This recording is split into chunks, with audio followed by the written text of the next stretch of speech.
Hi, Lisa. Oh, Hello. I can hear you now. Um, Sorry about the delay. I'm in the university and the Wi-Fi is meant to recognize me and it made me log in again, so it just took me ages. Um, That's sh- okay. That's it technology for you, isn't it? is, yeah. So, um, before we get started, I'm guessing what I'm going to do is spotlight you, as in, so even though you'll be able to see all the different, what am I trying to say? People, Attendees, people, thank you. Yes. attendees. Yeah. Yes. I will spotlight yourself and Polly so that you're the big thing, and then you can just see everybody in the background. I will switch my video off because I'm not here to be. I'm going to listen, obviously, but I just don't want people going, "Oh yeah, can I ask you that?" all the time. If they have any questions, they ask in the chat. Same goes for question. Sorry, if they have any questions technical, goes in the chat, and if they have any questions for you, it goes in the chat. Are you happy introducing yourself and Polly? I am, yeah. Yeah, I think so. Yeah, that's Yeah, fine. it's just if there's anything specific that you need me to No, include it's the or last. The thing is, we have got. Um, I mean, I can introduce you because I've written a little bit just in case. I'd introduce you, but then you'd introduce Polly no matter what. And I've written. What have I written about yourself? Uh, Director of Straightforward good Funding. to think. Dir- Um, um, and Lisa likes to help the small guy get funds available to them. You've got over 20 years of experience working in both professional and amateur sport, education, and community development. That's all I've written because that's all I could That's find, fine. really. Yeah. So I can do that, or and then if I do that, I will talk about. Oh, I've not written this because I wasn't planning to be doing anything. Yeah. If you want me, I mean, I'm happy just to. I just assumed that you would set the scene as in Huddersfield Literature Festival and that type of We thing. don't So, normally. With right, the that's online fine. ones, we just kind of launch in and Yeah, yeah, that's fine. yeah, because it's so we've got tomorrow, I don't know, we've got Patrick Grant on Friday and he's sold out. We've got Joanne Harris on Saturday sold out and Stuart McConey on Saturday sold out. The only thing is coming to the TP at the end, possibly. So I Yeah. could if you want me to, I'll do it. I'm not expecting you to be advertising. Well, the easiest thing is to say to people, if you want to find out more, go on the Literature Festival site to see what else is on. But Yeah. I have got, Or to put any questions in the comments in the chat box. yeah, got my brochure. Um, there is quite a few things left actually when I look at it, because it's Thursday, Friday, Saturday, and Sunday, isn't it? Because tomorrow's I Thursday. don't know. I don't even know what month we're in. You're looking here. Anyway, I feel like I've met you because I know that you've helped us out with stuff. Have I physically met you I before? don't know. I've been to Okay. quite a lot of literature festival thing. Oh, lost you then. Over the time, I did a couple of face-to-face interviews last year and the year before, Yeah. and then sort of over the years, I've been to because I used to work in I'm letting the in Polly, by schools. the way, just Yeah, to let no you know. problem. Yeah. Yeah. So I used to work in schools hello, Hi, Polly. where Hello. we did a lot of literature festival events. So I'm sure we've passed each other at some point. Excellent. Right. I'll leave you two to say hello to each other. Just to let you know, Oh, Polly, I'll be switching my screen off. I think I'm going to try and do a quick intro whilst you're chatting. I've got 8 minutes to put something together. So, not for you, because Lisa will introduce you, but I will introduce the festival and Lisa, and then she'll take it on. you're So, on mute, Polly. well spotted. Sorry, thank you. Classic. Oh, I got it. At least I did that at this point. Exactly. Thanks. Nice to see you, Michelle, as well after emailing. So Yeah, yeah, I'm Michelle Brown, not yeah, Michelle Hudson that booked you. yeah. Brown by I'm a bit. name, brown by nature. Apparently, only I can say that, but it's plain obvious, isn't it? You spent all of your time having to say I'm the other Michelle, though, as well. Yeah, yeah. Yeah, I get emails and stuff, but once when they meet us, there ain't no question about who's who.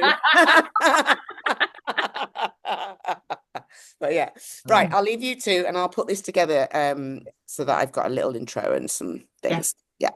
that's fine. So Polly, I don't want to ask you loads of questions because then I'll have to ask them all again. Yeah. Keep it fresh. Keep it fresh. So, I've done a few sort of interviews for the literature festival before, but it's my first time doing it on Zoom. I use Zoom a lot, Yeah. so it's not, but I'm kind of wondering if it paces a little bit different, or so. Yeah. But I'm just sure that we'll just get there in the end. That's the way I look at it. Yeah, Yeah. completely. I mean, yeah, I think it can pace a bit different.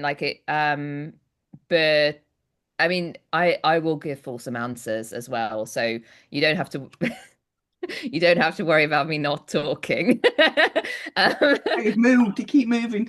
So I have put together some questions. I don't know if you've seen them. I think yeah, we should. yeah, I I have, yeah. mean, it's just prompts so that I don't end up sitting here thinking, oh, I don't know what to ask. And if the conversation goes a different way, or if somebody puts a really good, question in the Mm. chat box, I'll quite happily go Take off that. on a tangent if that's okay with Yeah, you. yeah, totally. Um, Yeah. and I have as well, I'm just going to check if this is going to work while I'm thinking about it. I should be able, oh, yeah, there we go. Oh, look at that. Hey. They're the owlets. They are the owlets, yeah. So I have a load of photos I can share as well. So at various points, if I Yeah. forget to do it, just say, Polly, I think you've got some I'll photos make a of these little owls. note. And Yeah, I can drop something in the chat as well yeah. if necessary. Because I people turned have everything to off see because one of that. my colleagues came in, but she doesn't want to speak to me, so it's fine. Okay. But I'm just writing a quick Right. post-it note. Um, so is there anything that you don't want me to? No. Is it all, Yeah.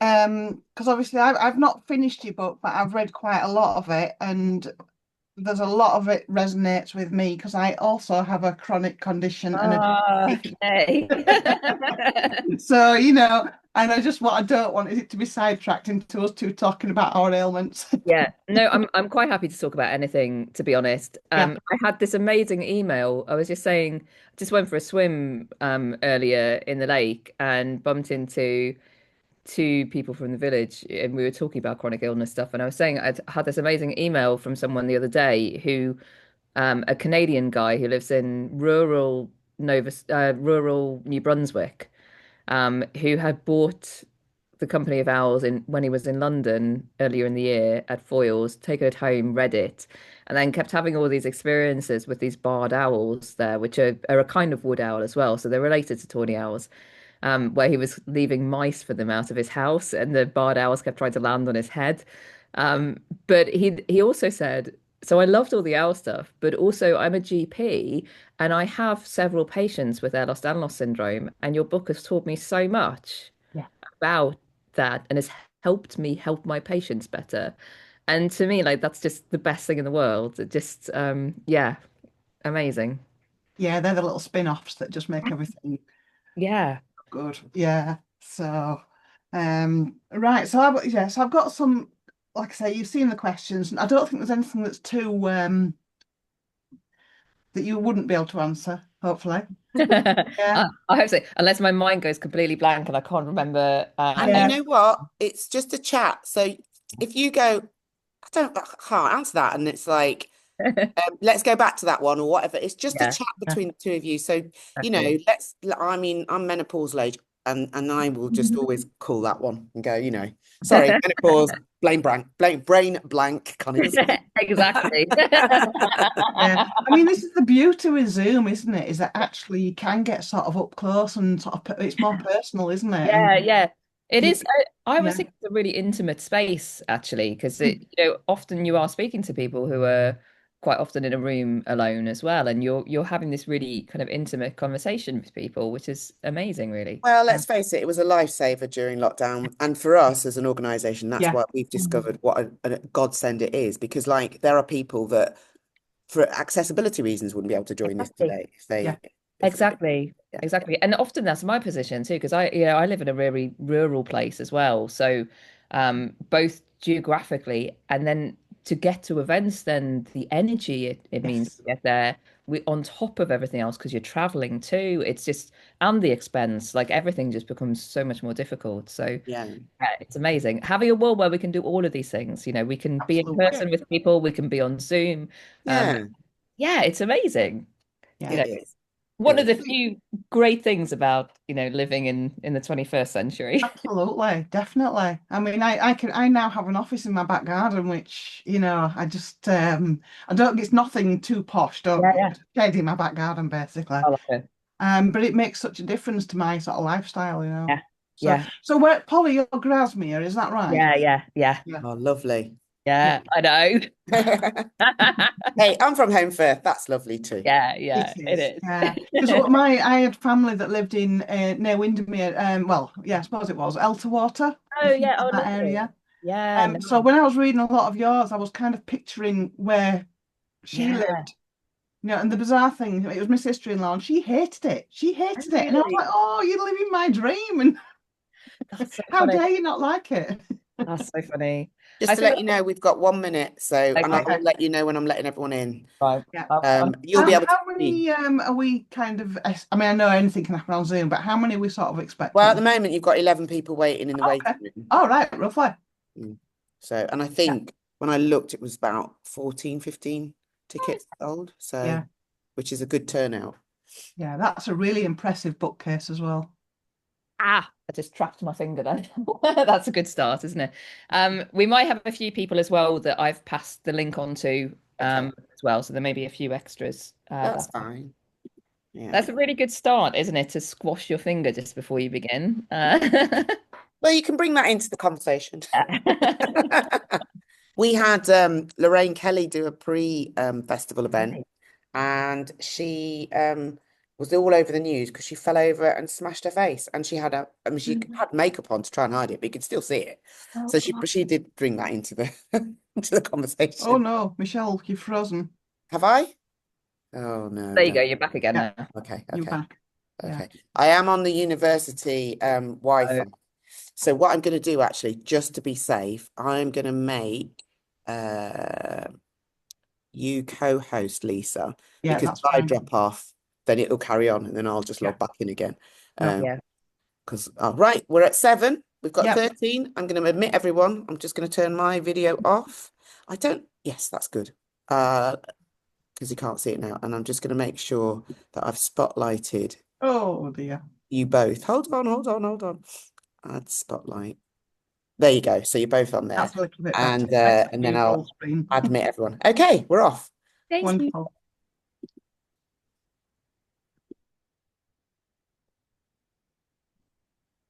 I love that colourful wall behind you, Lisa, as Do you well. like it? Uh, It's lovely. Well, when I got this office, I originally painted it a very calming green, thinking it would be a nurturing, calming space, and actually it just sapped my energy. So I painted it bright yellow and found the jazziest wallpaper I could find. And now people think I work in a youth club. So, Yeah, but it it, does. Yeah, I can see that. I can see that vibe, but I think it's beautiful. yeah, I like it, and I decided that's what counts. I'm the one that works here all day. So, yeah. So I think we've still got a couple of people in the waiting room. There's still a couple of people in the waiting room, Michelle.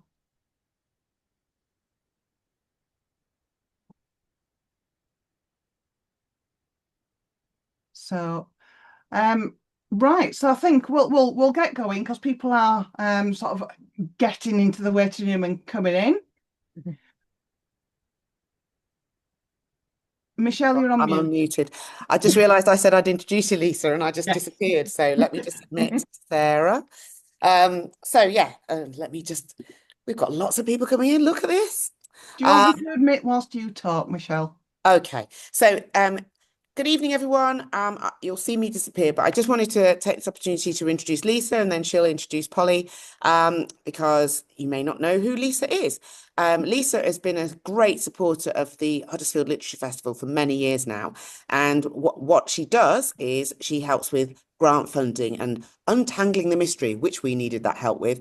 And I love this quote that she said, given a choice, she would rather help 100 organisations to get a small grant than help one organisation to help 100 organisations get a small grant rather than help one organisation to get a big grant. And she has helped us.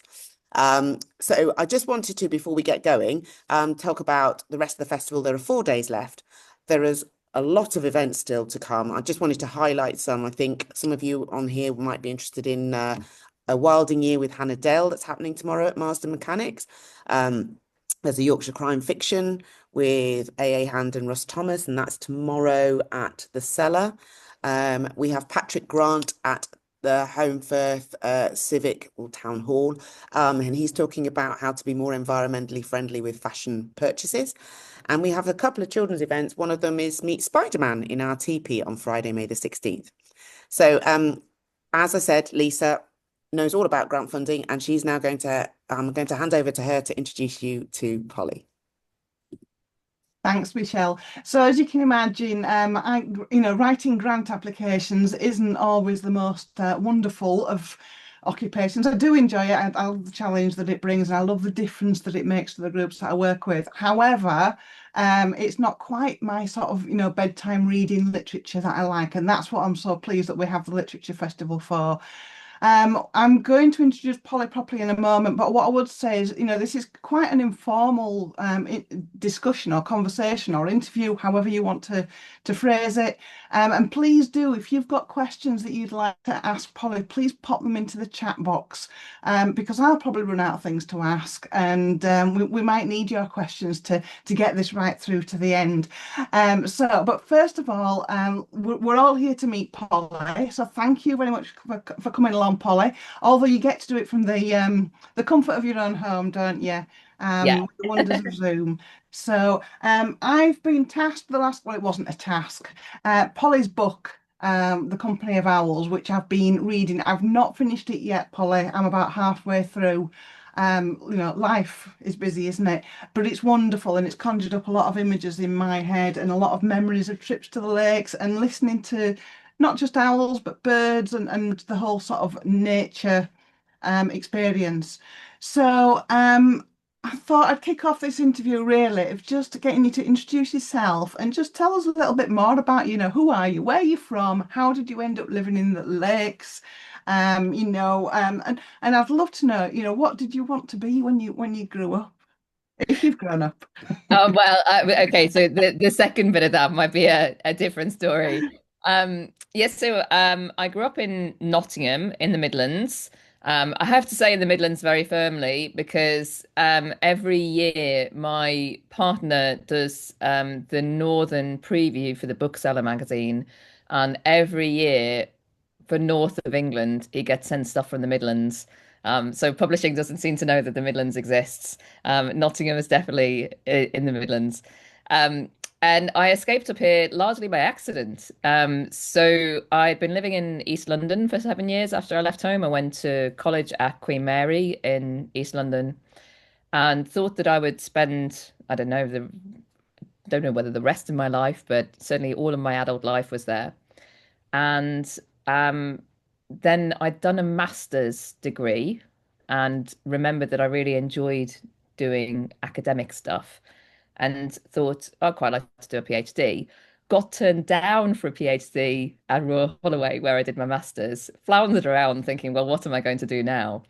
And one of my great friends, Nikki, sent me an advert that she'd seen for a funded PhD here in Grasmere at Dove Cottage at the Wordsworth Trust with Lancaster University.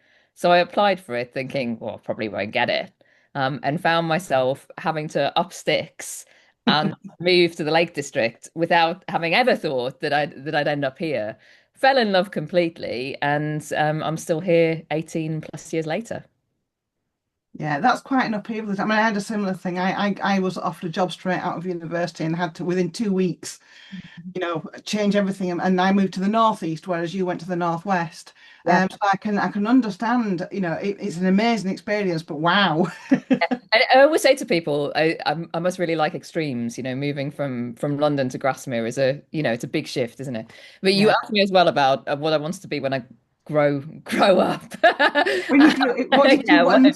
when I grow up. I don't think I have grown up yet. But I have a great record of this because when I was in, I think, my second year of my first school, so when I was 5, we had to write about what we wanted to be when we grew up. And I still have that book from school, wherever it is in.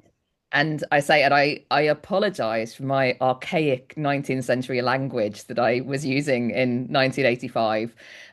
But I said that when I grew up, I wanted to be a poetess and an authoress, and that I wanted to be a teacher, but not for boys.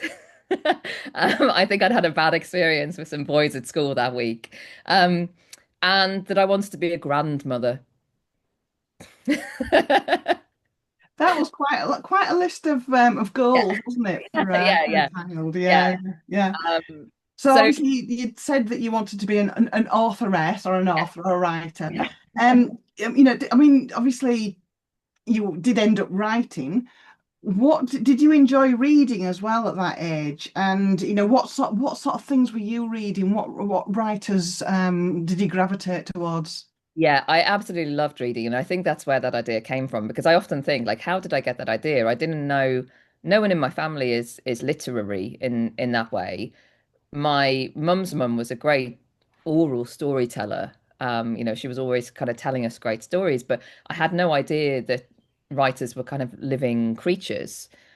Really, I didn't see one, I think, until I was in my 20s, probably. Um, so I don't know how I got the idea at the age of 5 that I could possibly grow up to become one, apart from the fact that I loved reading so much. Yeah. And books were so important to me, from being very little.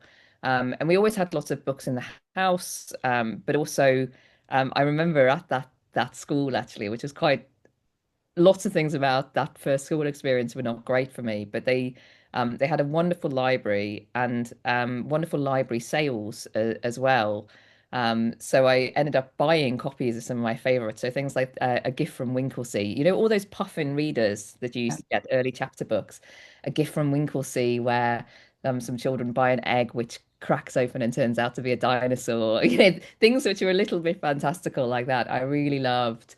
Um, and some of the books that I end up writing about in this book, which have owls in them, which were really important to me.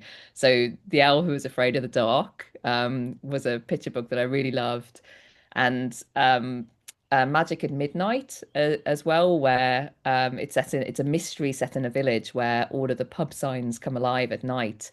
So all the creatures come down off the pub signs. And I absolutely love being able to disappear into those worlds of story. And it became really formative for me, I think, as well. So a little bit later, then I was reading all sorts of things. I have two older brothers as well, so I always read what they were reading too. And we always had a lot of comics in our house as well because they loved comics. So I was reading a lot of kind of mixed things as we went through. Um, and then people like Diana Wynne Jones and Susan Cooper were really, really important to me in thinking, yeah, this is writing's a really magical thing that can make exciting stuff happen for people. Yeah. So I mean, you've mentioned you've hinted about your book there, and I've teased a little bit with the cover there, but I'm going to hand over to you here. Really, what's the thing? And I'm sorry, I've just got to let Michelle back in. There we go. Um, what's the thing that you would most like us to know about this book before I dive in a bit deeper?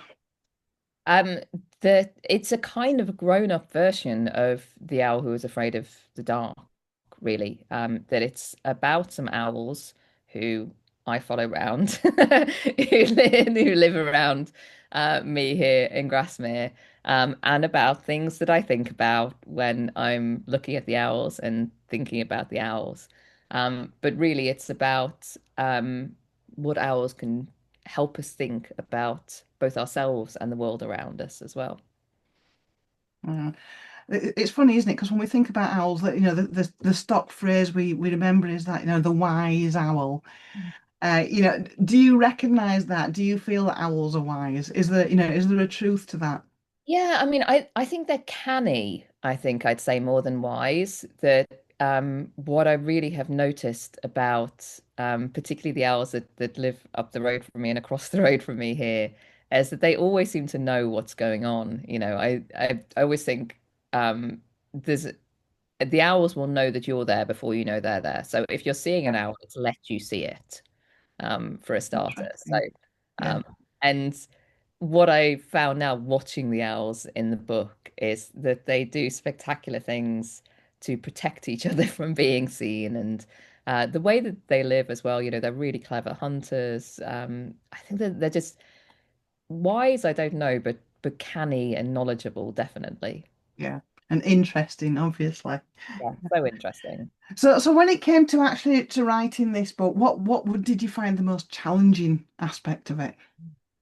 Um, so many things in some ways. Part of it was working out exactly what to focus on because um, unlike any of my other books, this book came out through this extraordinary serendipity that my agent, my literary agent, was at a table next to Sarah Rigby from Elliot and Thompson, who ended up editing this book at London Book Fair. And this is a good story for why you should have a literary agent and why they should be someone who understands your work. Um, because my amazing agent, Caro, was at this table and Sarah had come back, I think, and misheard somebody say that they'd bought a book called The Solitude of Owls and was really jealous about it. And then realized that it was a mishearing and that book didn't exist. And Caro, who knew that I'd been following owls around Grasmere and writing about them, turned to Sarah and said, I think I could get you that book if you want that book. So the book came out of this complete moment of chance. Um, but then it could have become anything as a book. And Sarah was very open to me taking that idea in whatever direction I wanted to take it in. So she just wanted a book that in some way was about owls and partly about solitude in some way. Mm. And deciding what to do with that, because there are so many books about owls, right? Because so many people love owls. Um, and there are loads and loads of books about them. And I started to have a slight panic after I'd agreed to do it, thinking there's so many books about owls written by people who are really knowledgeable and people who are actually ornithologists and naturalists, which I'm not. I'm just someone who lives in the countryside and likes owls. um, so what do I have to offer? And then I realized that there's this kind of gap where people don't talk about tawny owls very much, and there isn't much information about them. And they're the owls that I had the most access to. So that kind of they solved the problem for me, really. Yeah, okay. So when you were writing the book, I mean, with all that, with everything that you've just said, is there anything that you had to leave out that you wish you'd included? Because I'm assuming that you went through a robust editing system to get to the published item. But is there anything that you wish that you could have included, or is there anything that you wish that you had left out? I don't think there's anything I wish I had left out, but I think there's things that I wish I could have included, definitely. So there's five different kind of owls that live in Cumbria, and there's really only three who actually appear in the book, who are the tawny owls who live around me here, short-eared owls, and barn owls. Yeah. But I desperately wanted to see a little owl. And I was driving around all these places that people had told me that they hang out, and I have yet to see one in the wild in Cumbria.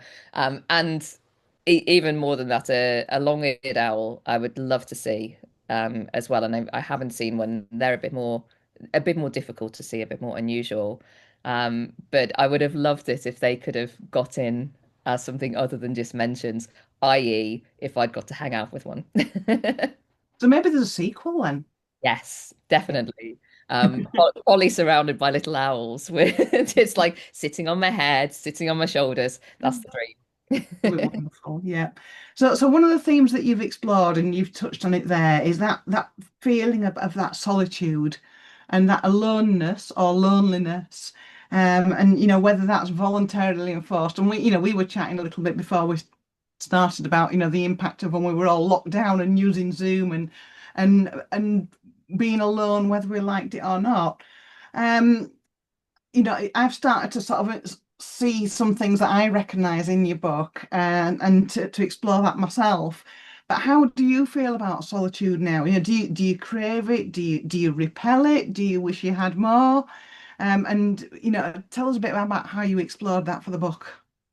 Yeah, it's a really interesting question, and um, something I've been thinking about for a long time in different ways. So, um, my partner and I own the bookshop in Grasmere, as well, Sam Reed Bookseller, which we took over in October 2023. But he's worked there for a long time, and he used to get asked a lot by people for books which were about being alone but were positive. And there's a real lack of books that look at aloneness rather than and solitude rather than loneliness, right? And something I noticed, particularly as the pandemic wore on, is that there was a lot of discourse about the idea of a pandemic of loneliness, which really irritated me. So part of what runs through the book as well is my experience of chronic illness and the particular different kinds of loneliness that and aloneness that I experience because of that. And some of which are self-imposed in some way, and some which I don't really have much control over at all. And part of that is the very state of being chronically ill, that there is something very lonely about the bodily particularity of experiencing pain and fatigue that no one can really reach you through. They themselves, you can be in the same room as other people, and be completely separate from them because you're living in this different existence, that your body is in. Um, but the flip side of that is that there's a great companionship, as well, and there's a great companionship across distance, where people do have a shared experience and shared understanding. Um, and for me, like a lot of chronically ill people, I've had to be extra careful about COVID. So, my already quite isolated existence became more isolated, um, in 2020, and has stayed that way as well because I can't be any more relaxed about it now than I could then. So there's this extra layer of literal isolation, of separation from other people, that I've been experiencing, which then became this extra layer of emotional isolation when all the non-ill people wanted to go back to a pre-pandemic normal, when those of us who knew what catching COVID could mean for us, Mhm. couldn't do, um, which I've grappled with a lot, and kind of struggled with this kind of um, sense of social isolation, which is very much created. It's created by a lack of communal feeling, I think, and what that means, and trying to kind of work through that. And what I found was that I felt much more comfortable hanging out with the owls and the deer than I did with people who would say that they were really pleased to see you, but then not be willing to wear a mask, or Mm. not even be willing to open a window, which was one that really got to me. And obviously, everybody who was willing to do those things became increasingly important, as well to me. So there's a lot of kind of mixed feelings about, different kinds of aloneness and loneliness and separation and isolation. But then there's that sense that you can get where actually being alone can really feed you as well. And I find particularly creatively, I need to be alone to work and to have thoughts. That I find I've never been one of those people who can work in a busy place. I find other people's, I would say this, like the psychic noise of other people thinking is too loud for me, and I can't cope. It's like if you're in a library and everyone's kind of tapping away writing, it's like I can see their thoughts above their head, and then I can't concentrate on my own thoughts because there's just too many other thoughts happening. So I also need that space to go away and to be able to think without any pressure of anyone else thinking, Yeah, and to be able to create something as well. yeah. So let's move on to a bit then about rather than just about that specific book, because you've written other books as well, haven't you? But let's talk about as a writer. I mean, when you well, I suppose you've already said that as a was it as a 5-year-old you'd got that ambition to be an authoress, which I'm going to keep an authoress. Um, when did it turn from being I want to be an author to I am a writer? When did you start to own that and to really believe that you were a writer rather than I want to be a writer? And there's again, there's different phases of answer to that. And I think when I was a child, I thought I could just do it and it would be easy. So I was always writing things. I was always kind of starting writing adventure stories. And I'd always start writing what I thought were novels. I'd steal my mum's spiral bound notebooks that she used to make all of her lists in for stuff. And I'd steal them and I'd get stencils and I'd stencil chapter titles out and then never manage to finish the actual thing. And I just thought you can kind of do it like that. And I had no idea about how any of the business of it or anything worked because, as I said, I had no idea what real writers or even that writers were alive. Um, so I think I went through a very naive phase where I thought, well, you can just be a writer. It's fine. You are a writer. You write stuff. And then I found out that there's a big gap between that and publication and feeling like you can actually have that external sense of your writing meeting other people. So internally, I think I always felt like a writer, but I didn't feel like I could say that really, probably until the first time I got paid for some writing. I, Okay. It's interesting. I suppose there could be a really philosophical question there, couldn't there? Are you a writer and are you a writer if nobody reads what you write? I don't yeah. know. We've probably not got What, time to go that deep. what I'd say to other people is I think you're a writer if you write. And it doesn't matter what happens to it at all. It doesn't matter if you burn it. It doesn't matter if you put it in a drawer and no one ever sees it. You're a writer if you write.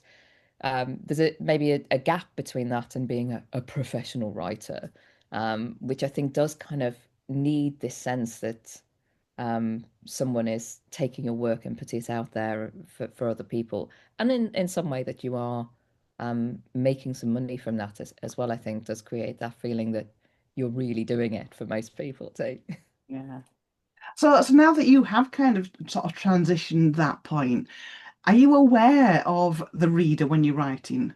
Sorry, my cat's decided to join in. I love it. He looks like quite like my cat. We'll have an extra. So, are you aware of, are you conscious of the reader as you're writing? Are you conscious of what they're going to be reading, or do you still just write? Um, I am conscious of the reader, but I don't let it lead me. I think sometimes I'm more conscious of the idea of a very kind of vague, like amorphous, like the reader could be a kind of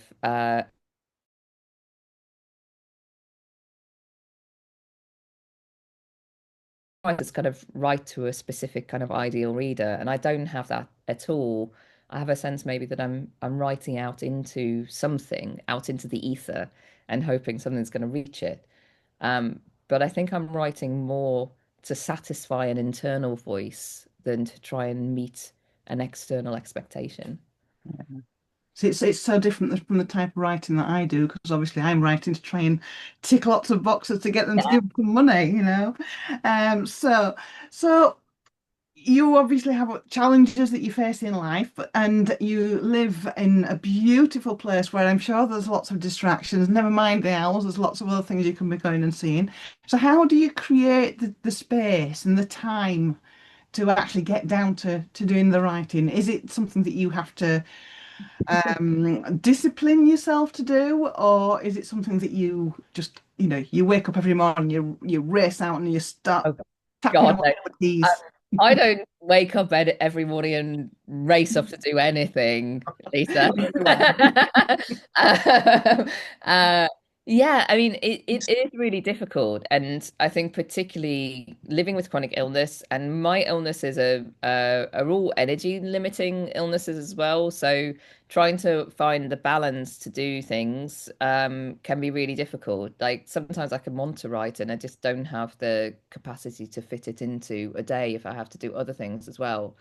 But I think that means that I have, I think really from when I first started writing very seriously when I was a teenager, um, I've always written when I feel like I want to write, which feels like really bad advice in some ways to give other people. It's counter to every bit of, professional writing advice that you get, which is kind of more seat in bum kind of like you have to get on, you have to do the hard work, you have to do the hard graft.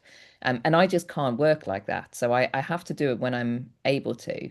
And that includes doing bits of writing that you might not feel particularly drawn to. Like you might know that you need to get a bit done, but it's not the thing that's speaking in your ear as some bits do, going, I really want to be written now.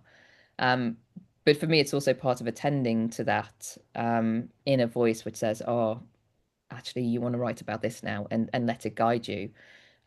Because it's also part of the enjoyment of it for me that it is a pleasurable thing and it needs to be a pleasurable thing. Otherwise, why am I using my Mm. energy doing it? Yeah.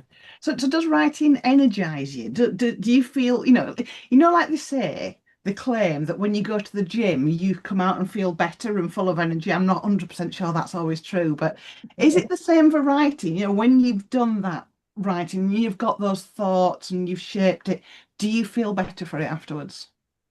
I think sometimes it can be completely draining as well. I think it depends what you're writing in some ways.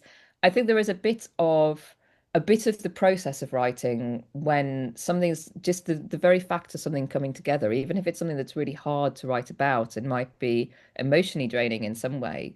But there's a bit of it where it feels like flying in dreams almost, that there's where when it's just working and you can feel something amazing happening.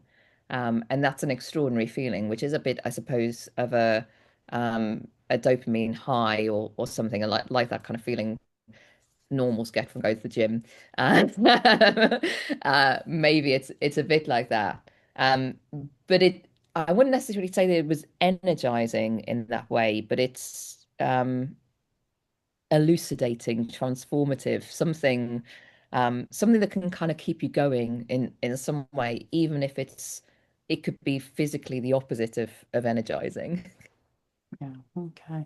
So what, when things get tough, because I'm sure, there are times when you are tearing your hair out and thinking, what's your support network? Do you have a network of author writer friends that come and, boost you up, or do you have, obviously you've got the owls there keeping the beady eye on you, but what is your support network? How does that work for you? Yeah, I think for me, having other friends who are writers is really important. And I know a few of them are here. Actually, I can see from names that there are some lovely writers that I know here, including Katie Hale in there, and Sarah Dixon as well. Um, that I think having people who understand what it's like to be a writer in your life is really useful, because otherwise you can feel because it's a weird thing to do in a lot of ways. I think you can feel very isolated with some of the very strange difficulties that you have as a writer, both with the business aspects of it and with the creative aspects alike, that they can both be very confusing to other people. So having people that you can share that with, I think, like any niche thing, is really Yeah, important. yeah, Um, and being able to bounce back experiences, share excitement as well, because let's face it, people who aren't writers are not going to be as excited about publication or writing prizes or anything like that as writers are, who also have that much invested in things. So I think that's really important.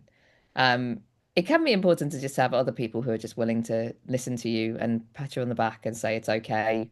Um, it's not that important as well. Can be. I've heard important. And cats, obviously, being the oh, most cats, yeah, important. I could probably Uh, write a book called the Company of Cats, to be yeah, fair, but yeah, so exactly. yeah. You know, cats who have writers are special kinds of cats. Well, in a few minutes, I'm going to have a look through the questions, and there's loads of things that have gone into the chat box. So I'm going to have a little bit of that. But I know, Polly, you've brought some photos, and you showed me one of them earlier on, which you absolutely have to show to everybody. And there's a bit of a context. This does explain quite a big element of the book, to be honest, doesn't it? I knew exactly who they were after reading the first few chapters.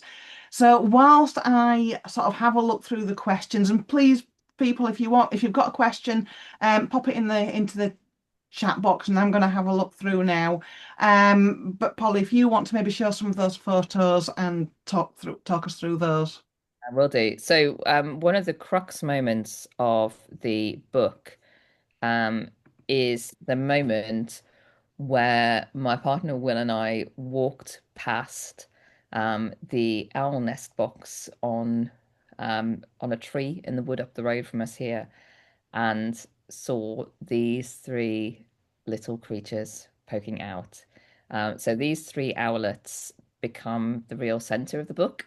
And that was another moment of complete serendipity. So this happened. It was just after 5 o'clock on the day where earlier in that day I had agreed the contract for the book. So I already knew I was going to be writing about these owls, but didn't know that these three owlets would present themselves from their little royal balcony there and become the absolute center of the book. So they became the real core of it. And we were really lucky. So that was the 9th of May, 2023. And we were extraordinarily lucky that because it was early May and it's been a cold May, so all the leaves were later than they are this year. You can see they're just really becoming around the owls there. That we were able to really follow their progress over the weeks after this day. So this is the first day they came out of that box where they were as really tiny babies, where they were born blind out of their came out of their eggshells and were blind for the first few days. So their mum would have been feeding them by dangling bits of mouse over their beaks. Um, and they came out, and then one by one they branched out of that nest. So they moved off into the surrounding trees and countryside. So I will show you another photo of when they are branching, which I'll just pull up so I can see it. And here they are, two of them in a tree. I call this one double decker owlets. So you can just see there's one in the kind of center there, and then one sitting above it. And you can see how downy and fluffy they are at this point as well. That they were just really adorable. And this tree was quite a long way from the nest box. So I was really impressed with how far they got because they can't fly at this point. They've got huge, enormous feet like this that they stick out from underneath all that fluff, and huge talons, and they're just walking through the undergrowth, and making their way over to whichever places look interesting and safe to them as well. So maybe I'll share another one with you. This is another of my favorites that in the book. I don't give them names because I don't know their name. Um, and uh, I um, I don't know their genders either, so I use they to talk about them. But these two, so those three owlets, the eldest by the point that this photo was taken, um, was flying and leaping around a bit. And the one with moss on its beak here, that's baby. That's the littlest owlet. He was always kind of tagging behind the others. And both my partner and I are third children, and we felt a great affinity with this silly little baby owlet who was always kind of hanging around going, "Why am I left behind? Why, wanna I wanna go." And then slightly up the next branch is the middle child, who had strong middle child energy as well. So that's our owlets. They're wonderful pictures. The problem is that it's completely distracted me and I haven't looked at the questions. What I'm going to do, is I'm just going to work down the questions and I'll just read them out and tell you who they're from, and let you provide an answer if that's okay, Polly. Hey, I do. So okay. So we've got a question from Christine. saying, "Hi, Polly. I was wondering if you would have recommendations for any online communities or workshops for disabled and chronically ill writers." Yeah, definitely. So there's a few which are really useful. If you are a published writer and you're a member of Society of Authors, there's a group for members of Society of Authors for disabled and chronically ill writers. So if you're at that stage, that's a great group.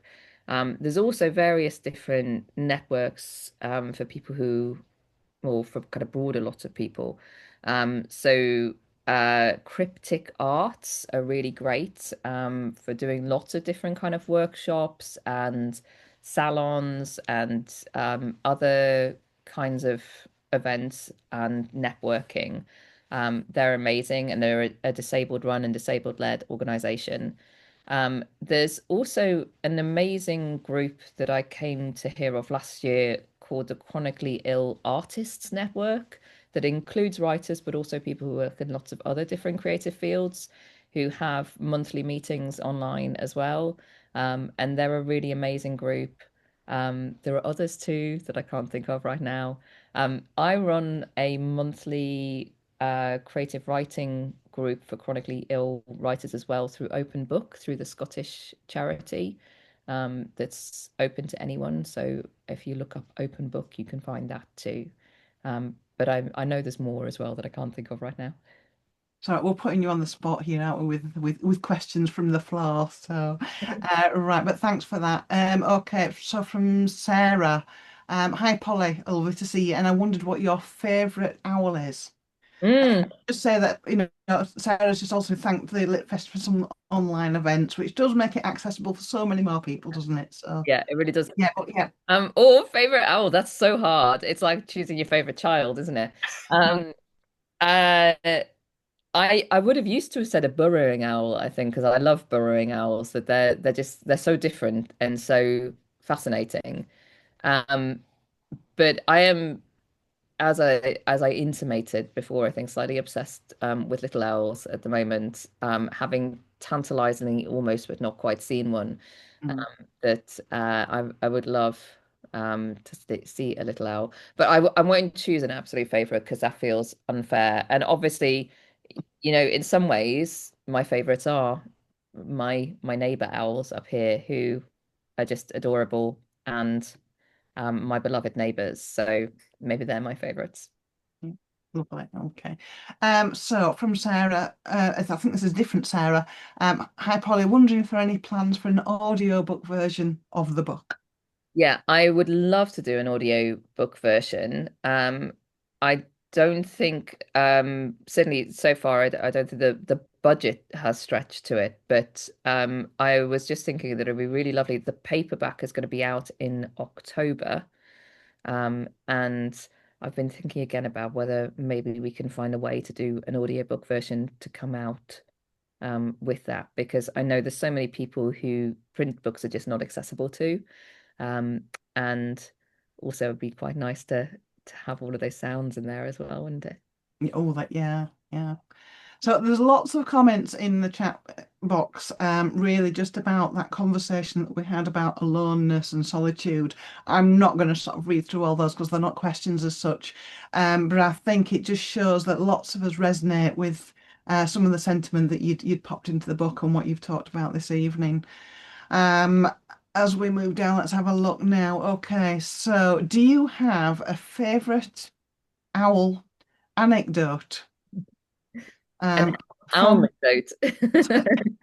It's really difficult to say this. I know. Do you have a favourite owl anecdote from the company of owls, or a moment that feels more important than any other? And the little in brackets there, it's Lauren, not Katie, by the way. Hi, I'm Lauren. hoping that means something to you. Yeah, yeah. Lauren is Katie's wife, so is obviously typing. Um, so the it's favorite anecdote is difficult. So one of the things that is another core of the book, other than that moment of seeing the three owlets, is actually a moment when uh, Lauren was there. I think maybe Katie was there as well. I know our friend Ange was with us too. When we found the body of an owl who'd been very important to me during lockdown. And I think she'd been struck by a car. She was on the side of the road, or she'd struck a car, and found her body on the verge. Um, and I went back later in the evening and brought it home and buried her because I couldn't kind of bear to think of her out there. What's most interesting about that in some ways is that I've met other people who've had the same reaction, who've had an owl who they really loved, a wild owl, who became really important to them, and then they found their body and had the same feeling of I can't leave you out there, which is fascinating. But then I became convinced after that, because in the following winter I buried her in the garden. And then that following winter, there were more owls around the house than ever, and they were hooting all the time. They were just every night, all night, they just seemed to be hooting outside the window. And I started to think that I'd done something terrible, like I'd really upset them by taking her body and burying it. And I upset some kind of owl mourning ritual, which I didn't understand. Um, or maybe that they were mourning, or something was going on. And it wasn't until the following spring when actually I realized what was going on was that it had been a really cold winter, and it turned out that our attic was full of mice. So the owls had just been coming and eating the mice. And kind of in my head, I'd concocted this big story like, oh, I've done something terrible. I've upset the natural order. Um, and the owls are really angry with me, or they're really sad and I've ruined their sadness. And no, they were just using our roof as a snack bar. It does just show how much our own beliefs make us read into things and Yeah. circumstances, doesn't it? You know, one thing that I was overjoyed that you'd included in the book was a bit of a story that took me back a little bit. My dad was the local headmaster at the primary school, the junior school, and he became the subject of a social media discussion, a positive one, I should say. But people were just sharing the memories about school, and somebody was saying, "Oh, I remember Mr. Jagger at school, and he taught us about owls, and that when you heard twit to woo, it wasn't one owl." It was, and I think if I'm right, it was the male saying twit and the woo, the female saying woo, and It's the other way round. the other way around, Yeah, yeah. But yeah. obviously, when I read that, and you touch on that in the book, and I read that, and it just brought so many sort of memories back of that. And I was chatting to my dad about your book, saying, "What do you think I should ask?" And he said, "Ask her about twit and twoo." But you went on a bit more there. You said there was a bit more language as well. Is that right? Yeah, there is, and again with this weird kind of gap where so tawny owls are our most common owl. There's estimations between 20,000 and 50,000 breeding pairs in the UK. We don't have a accurate number, um, and you could imagine with population decline actually that once there were many more than that as well, which I think some historical records kind of suggest that tawny owls, I'm beginning to think now, who we think live in very isolated pairs, might have used to have lived in colonies actually as well. So they would have lived in much kind of larger groups of owls. And they do have so there's this kind of kick that the female does, and then the male goes hoo hoo. So they're the kind of two voices of the owls, and often you'll hear just one. So she'll be kind of shouting kick kick kick kick kick kick kick, like all this kind of yipping sound, where it's like she's kind of yelling out into the night. Um, but when they're courting, they have a special language that they use. And I've heard some people say that actually female tawny owls do hoot as well, but it's slightly different. So there's all sorts of vocalizations that they make that we just don't really understand and we don't know much about at all, which seems baffling to me when they're so common and so many people have one. Every local churchyard pretty much will have one. Any kind of big group of trees will probably have a tawny owl in them. And yet we just don't seem to know that much about them. Yeah. So right, back to the chat box, Radamis. We've got another question in there just saying, is the owl your favourite bird, or did the owls find you and demand that you wrote about them? Oh, That was um, from Sarah as well. yeah. Partly the second bit. I feel like they definitely kind of made themselves present. And after a long time of them not being in a way too. And I don't know if it's partly that my routine had changed, so I was more in step with the owl's routine, um, or that something else was going on. But they suddenly became visible to me in a way that they really hadn't been before. So they kind of appeared and crept into lots of my different bits of writing before this kind of chance of actually being able to focus on them for writing.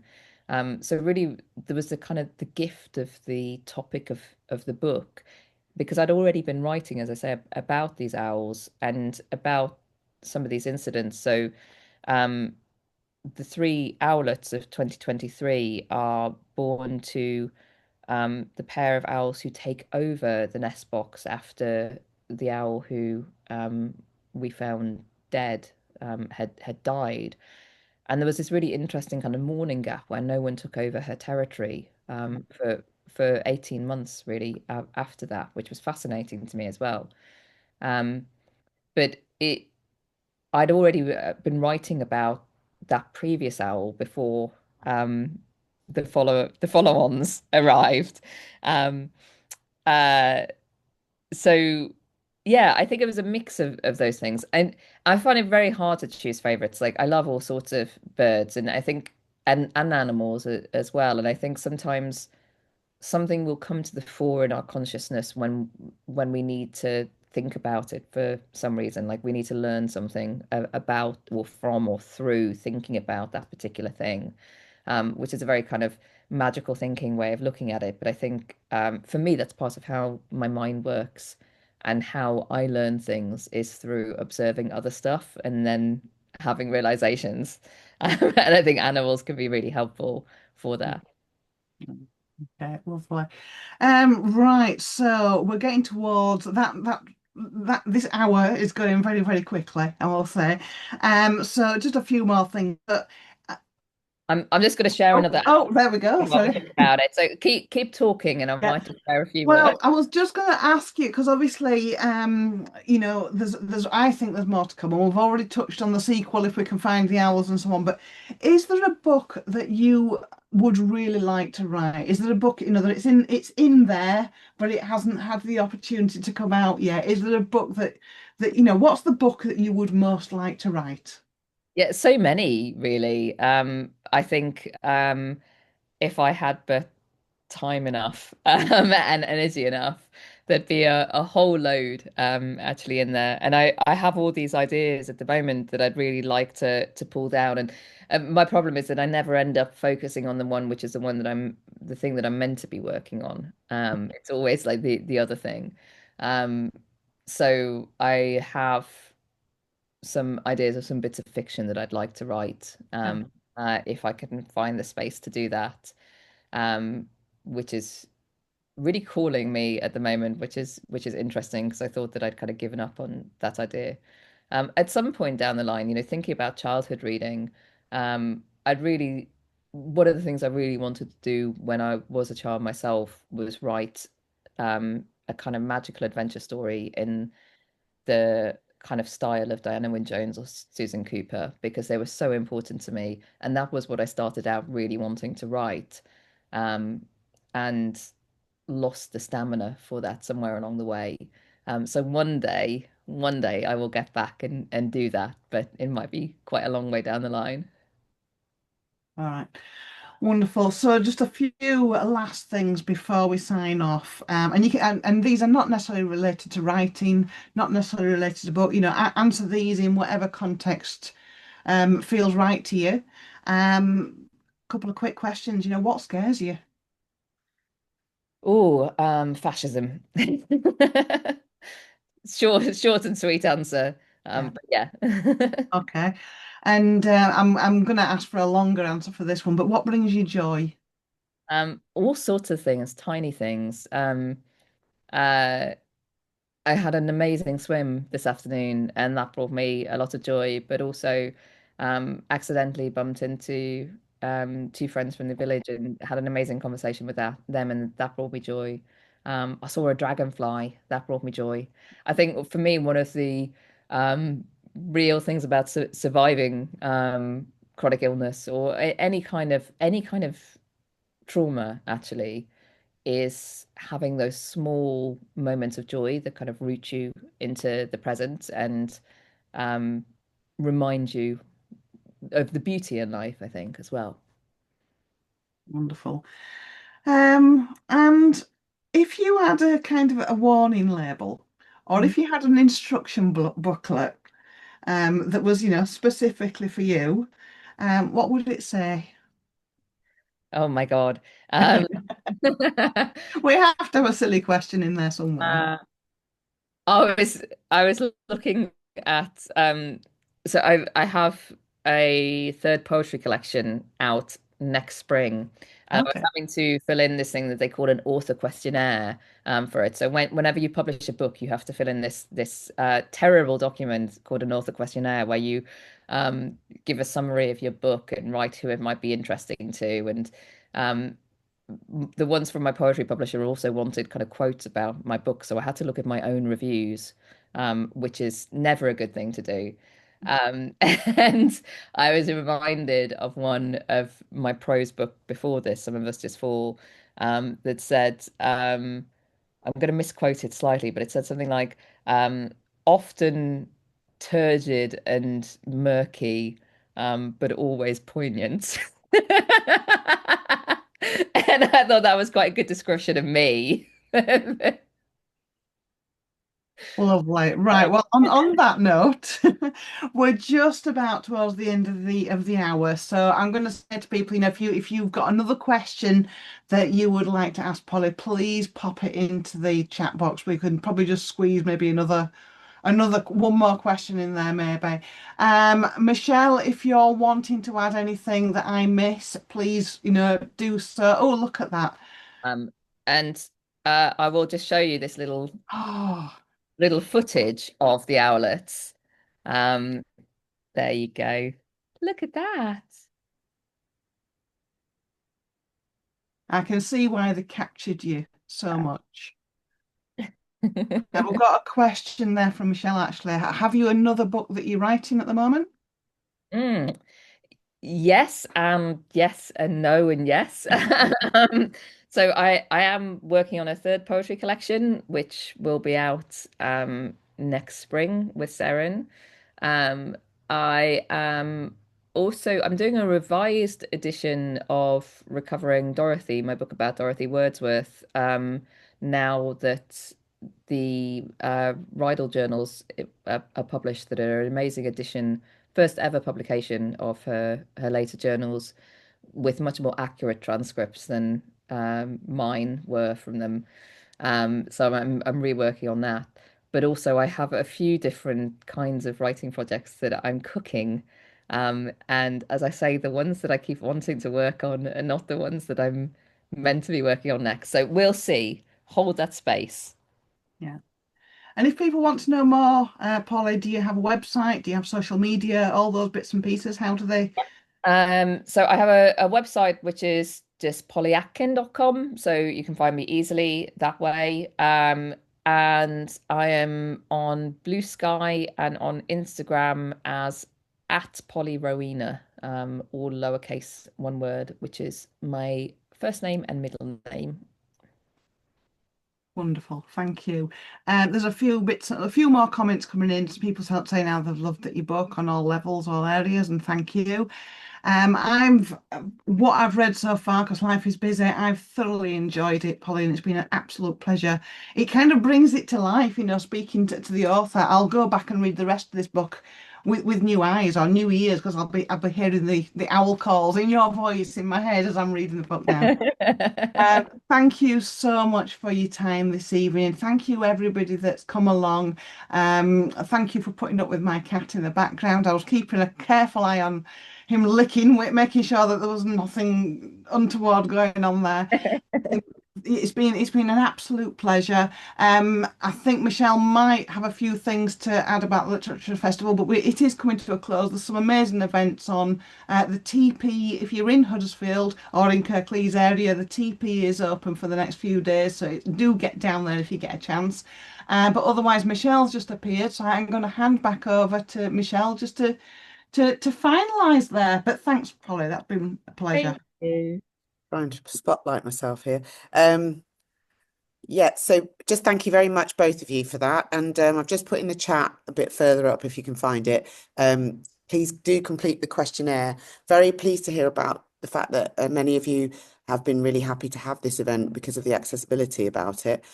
We would have done more, but unfortunately, Lisa will understand this. Our funding got cut. So we weren't able to afford to do as many as we normally would have done.